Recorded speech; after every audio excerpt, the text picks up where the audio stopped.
Good afternoon. We are going to start discussion about the manufacturing of heavy chemicals. And apart from the heavy chemicals, we have started for the discussion about the manufacturing of ammonia by Haber process. Haber process is the synthetic method by which 90% ammonia is manufactured by in today, and ammonical liquor in coal and gas is produced from compounds. Ammonia is produced, but the maximum ammonia is produced with the Haber process. We have seen reaction, that is N2 plus H3H2 gives twice NH3 and plus 22,800 calories, as it is exothermic reaction. Also we have seen effects of temperature. We have discussed about the physico-chemical principles. Okay, that means the different conditions. First condition is the temperature, and the temperature is 500 degrees Celsius. Very important condition is second one condition, and that condition is catalyst. That catalyst is nothing but the iron. Fe, iron is the catalyst. Okay, finely divided iron together with the small amount of molybdenum as a promoter. These two conditions are there. Next one is the pressure. For pressure, if we apply the law of mass of action in terms of a partial pressure, then we will get this equation in the form like this: Kp is equal to P square NH3 upon Pn2 into P cube 3H2, or P raised to 2 NH2 upon NH3 upon Pn2 into P raised to 3H2. That Kp is the equilibrium constant. As the forward reaction results with decrease in volume, from our equation we can see that it is possible to draw a conclusion that the higher pressure favors the formation of ammonia, and it is, one can easily understand by this equation, as the pressure is directly proportional with the pressure of the ammonia, and it is, as the pressure increases, the production of ammonia is gets increased. But by the practical method, 200 atmosphere is the best pressure for the ammonia manufacturing has been determined. So here is the 200 atmosphere is the condition of the pressure. Next one is the concentration. As the reaction is there, one can easily say that here is the 1 unit of nitrogen, 3 units of hydrogen.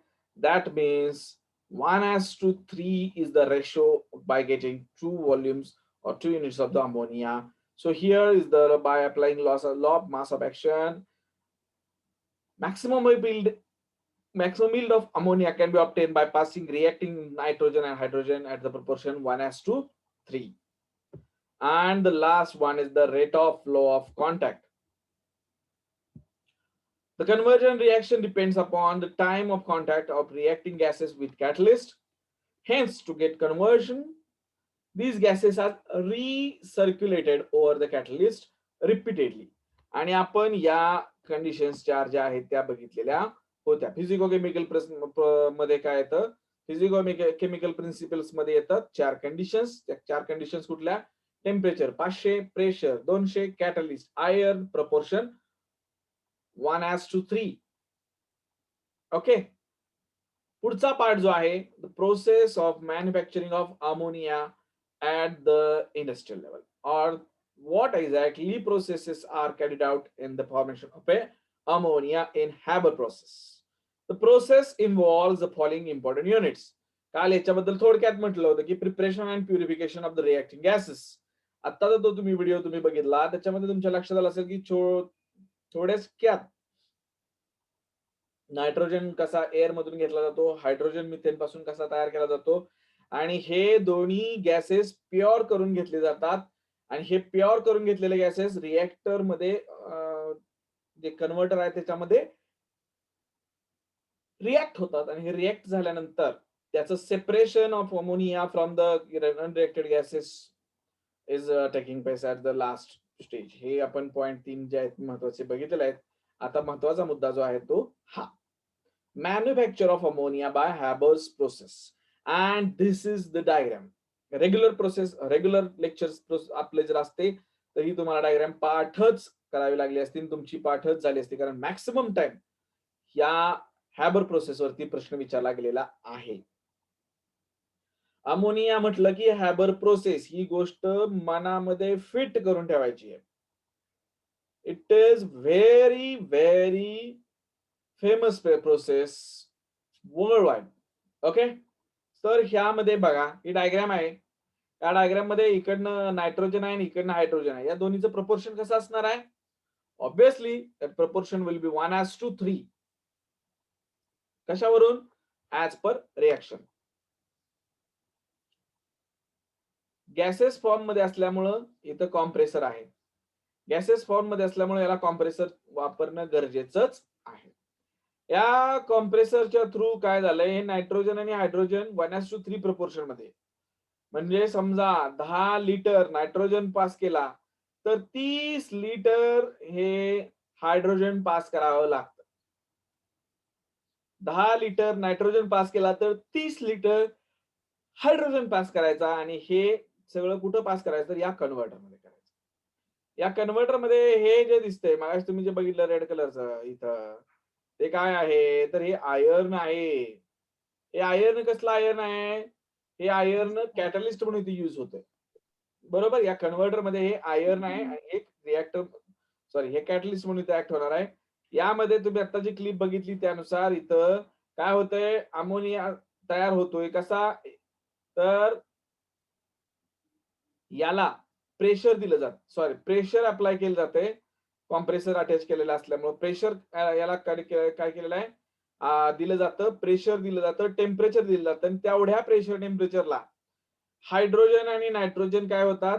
N2 आणि H2 हे atomic conversion होतं त्यांचं.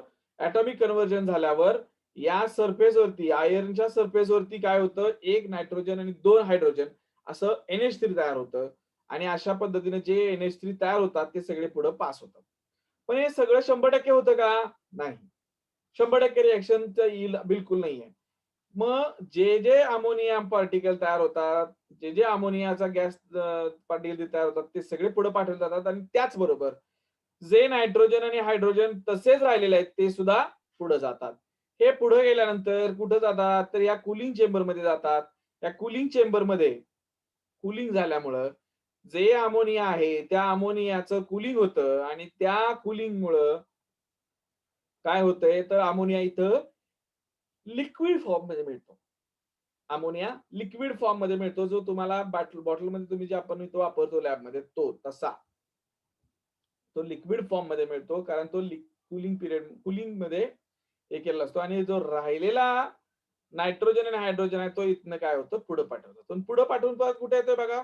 या iron असं इथं reconnect करून करून करून परत इथं सेम कन्व्हर्टरला येतो. It is recycled, and maximum or the complete nitrogen and hydrogen gets reacted for the formation of a ammonia. हे या डायग्राम वरून आपल्याला क्लिअर कळालेलं आहे. ओके, आता पहिला पॉइंट त्याच्यामधला जर आपण डिस्कस करायचं म्हटलं तर तो काय आहे? Preparation and purification of the reacting gases. हे 3 पॉइंट मगाशी आपण जे बघितले होते ते इथं आता परत डिस्कस करायचे आहेत as per the diagram. Diagram जे आहे ते कशाची डायग्राम आहे? ते युनिटची डायग्राम आहे. त्या युनिटच्या डायग्राम नुसार आपण इथं आता डिस्कस करणार आहे. The mixture of hydrogen and nitrogen in the proportion. Nitrogen आणि हायड्रोजनचं प्रपोर्शन जे आहे, नायट्रोजन आणि हायड्रोजनचं प्रपोर्शन हे 1:3 असणार आहे. Okay, by obtain by the mixing proper quantities of water gas. Water gas काय आहे? आता हे मगाशी युनिव्हर्सिटी ज्या तुम्ही क्लिप बघितल्या त्याच्यामध्ये वेगळ्या पद्धतीने तयार केलाय, तुमच्या पुस्तकात थोड्या वेगळ्या पद्धतीने दिलाय. वॉटर गॅस म्हणजे काय? Water gas is nothing but the mixture of carbon dioxide and hydrogen. Mixture of carbon dioxide and hydrogen is called as a water gas. आणि प्रोड्युसर गॅस कशाला म्हटलं जातं? The mixture of A carbon dioxide and nitrogen, याला producer gas आहे तो. या दोन्ही गॅसला काय केलं जातं, या दोन्ही गॅसच्या स्टीम ज्या आहेत त्या पास केल्या जातात. कशावरती पास केल्या जाणार आहेत, तर mixture of over iron oxide Fe2O3 च्या मिक्सचरवरनं त्या पास केल्या जातात. जी मगाशी आपण असं रिंग सारखं बघितलं, तर रिंग सारखं जे लोखंडाचं आपण म्हणतोय आयर्न वापरायचं आहे तिथं, ते आयर्न कुठलं वापरायचं आहे, तर Fe2O3 वापरायचं आहे, आयर्न ऑक्साईड वापरायचं आहे. हे आयर्न ऑक्साईड जे आहे ते कॅटलिस्ट म्हणून ऍक्ट होणार आहे किती डिग्री सेल्सिअसला, 500 डिग्री सेल्सिअसला. आणि यामध्ये जे वॉटर गॅस आहे त्या वॉटर गॅस मधला कार्बन मोनॉक्साईड आणि प्रोड्युसर गॅस मधला कार्बन मोनॉक्साईड हा जो आहे तो काय होणार आहे, कार्बन डायऑक्साईड म्हणून परत काय होणार आहे, बाहेर पडणार आहे. कसा काय बाहेर पडणार आहे, the carbon monoxide from carbon water gas आणि producer gas reacts with steam to produce hydrogen gas as. आता बघा, नायट्रोजन डायरेक्टली एअर मधून पास होणार आहे. प्रश्न राहिलाय फक्त कशाचा, मिथेन सॉरी हायड्रोजनचा. तर इथं जी मेथड तुमच्या पुस्तकात दिलेली आहे त्या मेथडनुसार वॉटर गॅस आणि प्रोड्युसर गॅसनी काय होणार आहे, हा रिएक्ट होणार आहे. आणि हा रिएक्ट झालेला हा जो इथला वॉटर गॅस आहे या रिएक्ट कशा बरोबर होतोय, तर स्टीम बरोबर होतोय. स्टीम जी आहे पाण्याची स्टीम त्याच्याबरोबर रिएक्ट होतोय. कुठं, सेम कॅटलिस्ट वरती होतंय. आणि तर हायड्रोजन काय होतो, प्रोड्यूस होतो.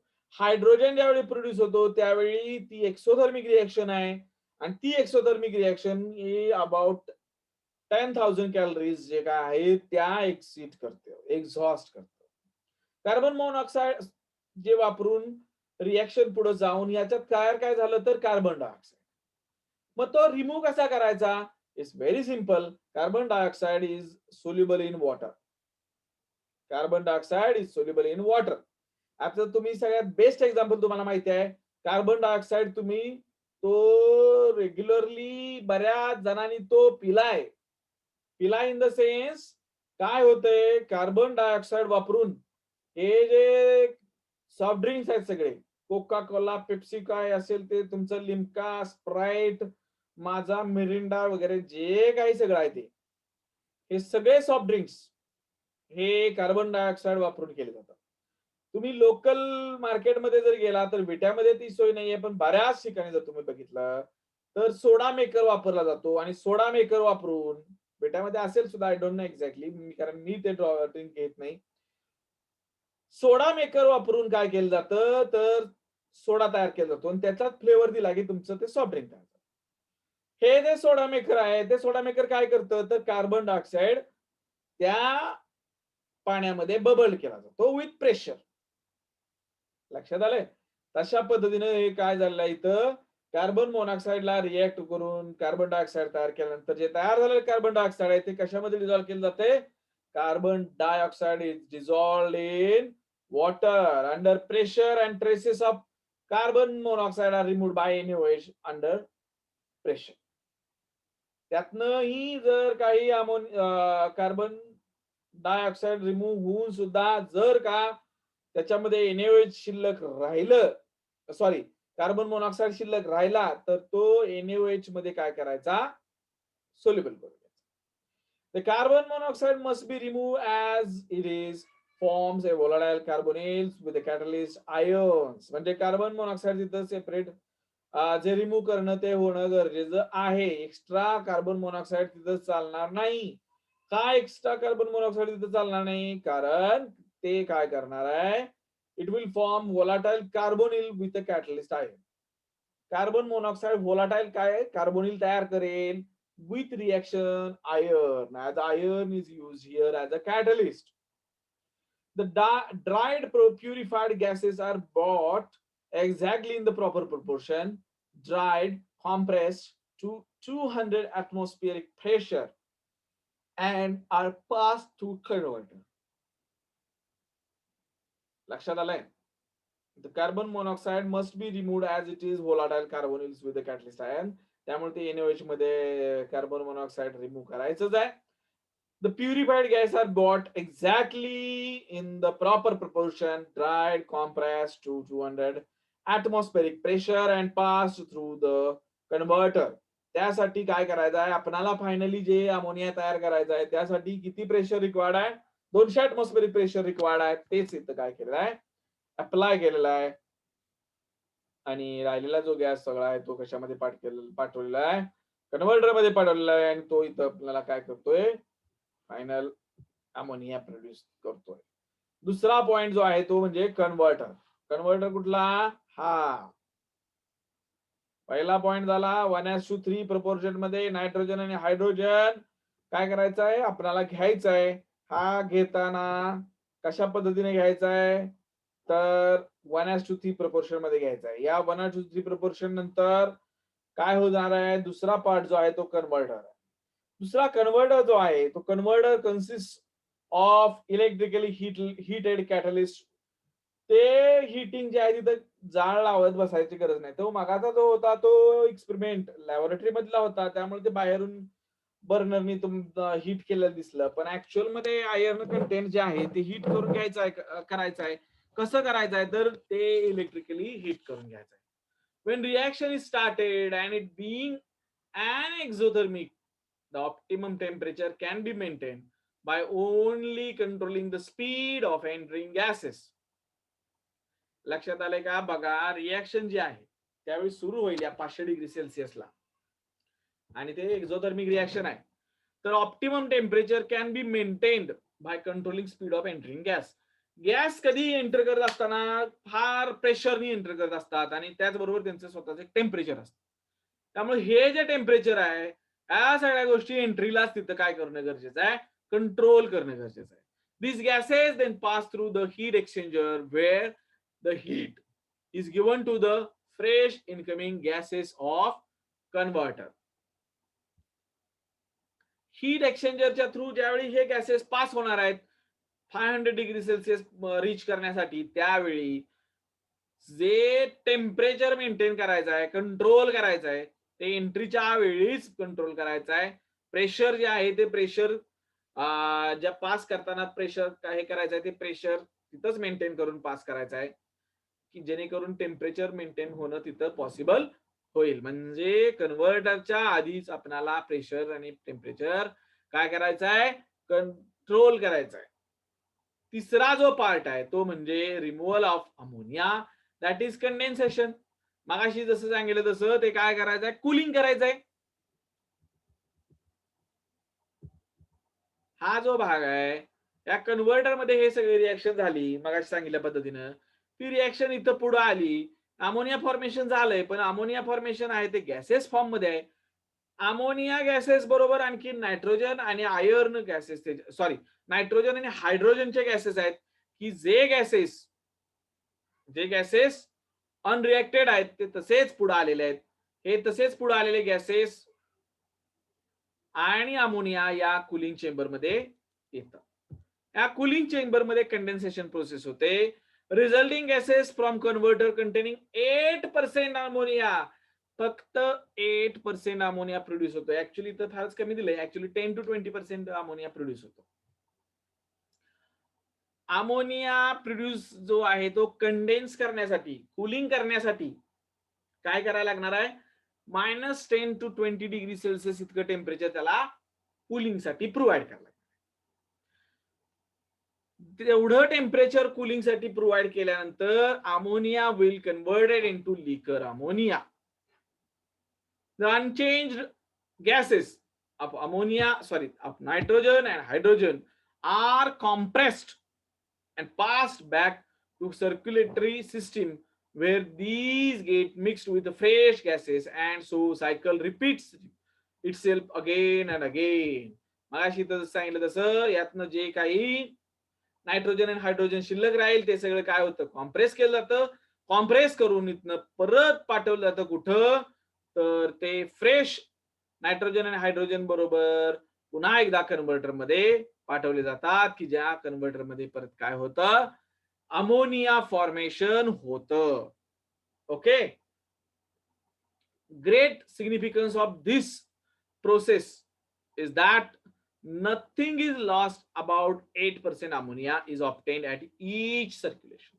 जरी अमोनिया इथं तुमच्या पुस्तकानुसार 8 ते 10% जरी अमोनिया प्रोड्यूस झालेला असला तरी याच्यामध्ये काहीही लॉस्ट होत नाही, कारण अमोनिया जो आहे तो नायट्रोजन आणि हायड्रोजन गॅसेस पासून तयार केला जातो, ते गॅसेस जे शिल्लक राहिलेले गॅसेस आहेत ते सगळे परत काय केले जातात, रिसर्क्युलेट केले जातात अँड एक्स्ट्रीमली प्युअर अमोनिया मिळतो.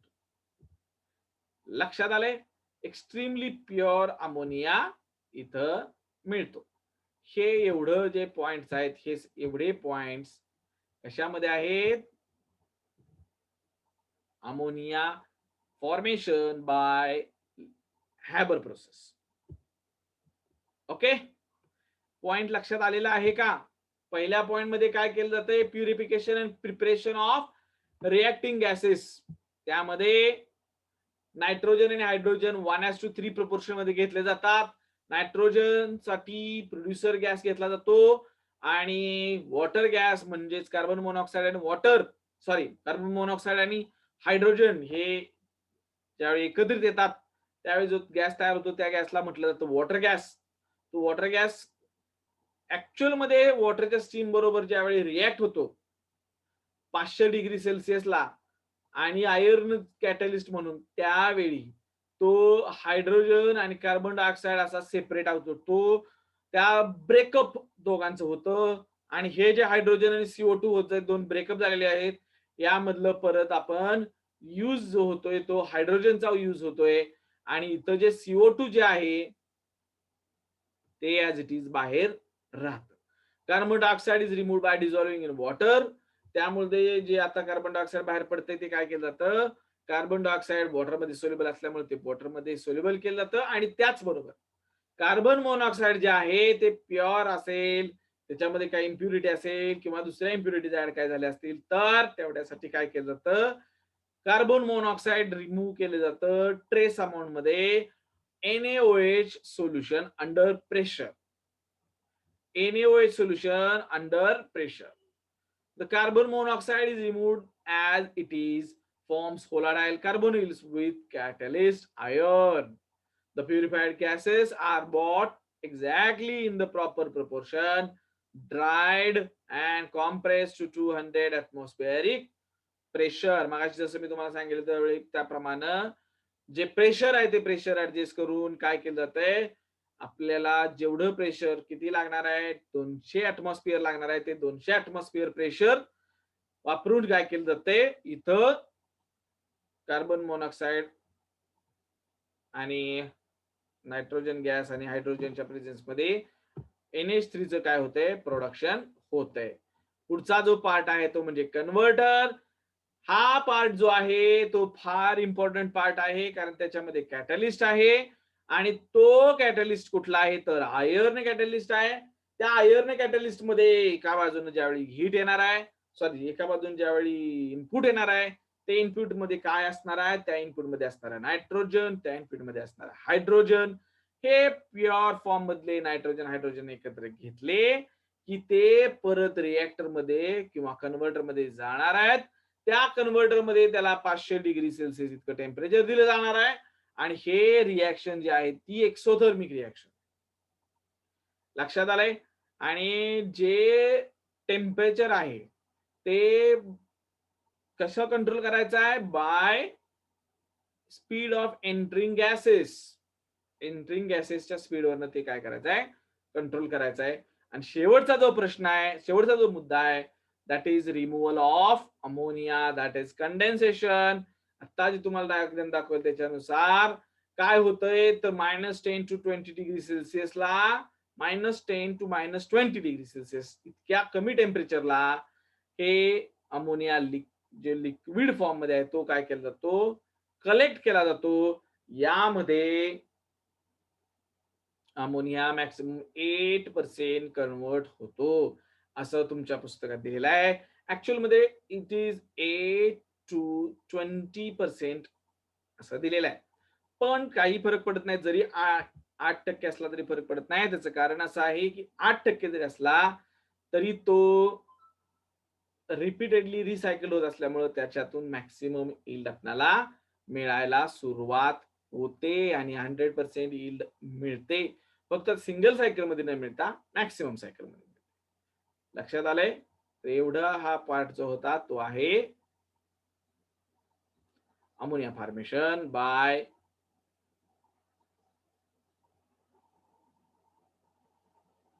Haber process.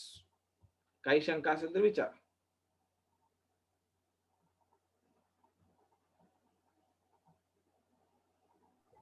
Sir, why Na2CO3 is known as washing soda?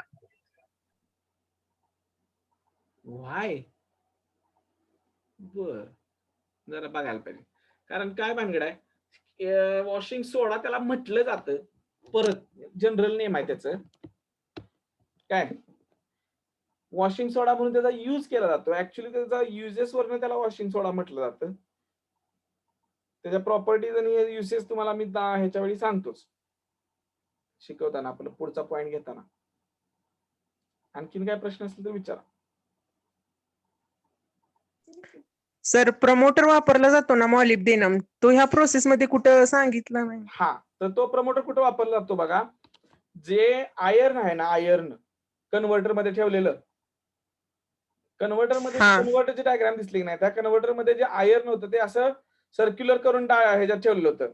तर तो आयर्न तयार करत असताना ते जी आयर्न म्हणजे प्युअर का Fe नाहीये, ते Fe2O3 वापरलं जाते, आयर्न ऑक्साईड वापरलं जातं. आणि हे आयर्न ऑक्साईड वापरत असताना ते जे तिथं कन्व्हर्टर तयार केलेलं आहे ना, त्याच्यामध्ये मॉलिब्डेनम असतं. जी जाळी महत्वाची आहे ना, ती लोखंडाची, ज्याच्यावरती सगळं होतं ते सोडून ते बाकीच्या सगळ्याचे सिटिंग केलं जातं ना तिथं, फिक्सिंग, त्यासाठी जे सुरुवात केली जाते त्याला ते प्रमोटर वापरतात. प्रमोटर म्हणजे प्रमोट करणारा, म्हणजे फक्त प्रत्यक्षात त्याच्या समोर आणणारा. एक्झॅक्टली मॉलिब्डेनमचा ह्याच्यात रोल दुसरा काहीच नाही, त्यामुळे तो फक्त फोकस केला जातो. फक्त तो प्रमोट करतो, म्हणजे आयर्न ऑक्साईडला पुढे आणतो. बोला पुढचा पॉइंट, काय प्रश्न असेल तर विचारा.